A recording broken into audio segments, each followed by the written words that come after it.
अरे कि तू ससुरा में जबरोवेलू कब्र में हम तड़पीले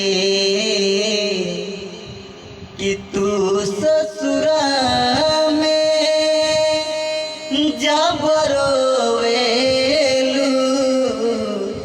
कब्र में हम तड़पीले। अरे की फिक्र न करी दिल के धड़कन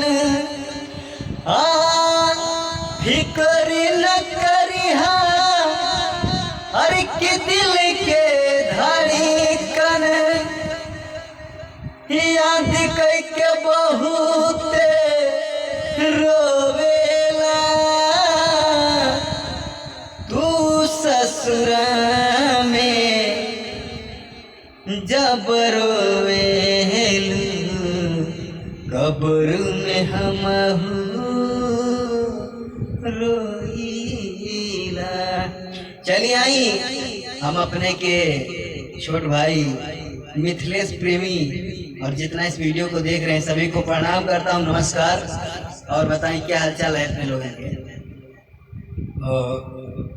हर की रही रही के बहुते दुखाला हो ई मोहब्बत के दर्द अब ना साला हो ई मोहब्बत का दर्द अब ना सहाला हो। अरे क्यों उनके बिना अब कुछ नीक न लागे कि उनका बिना अब नीक न लागे जब सपना में आवे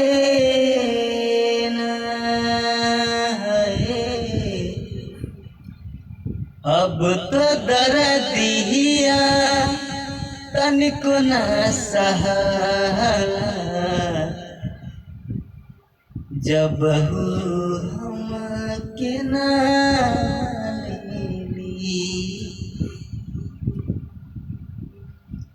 हर की प्यारी का होला कैसे बताई उनका के हम कैसे सिखाई का जाने ली प्यार के मतलब यही से हम किरवाली हो का जाने प्यार के मतलब कैसे उनके बताई हो।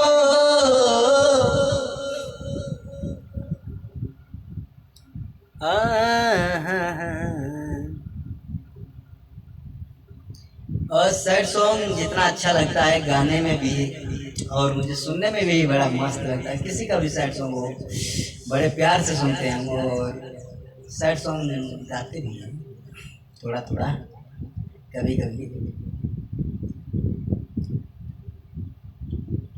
बढ़िया दियाएगी मेरी जब तू मुझसे बिछड़ेगी, बढ़िया दियाएगी मेरी जब तू मुझसे बिछड़ेगी।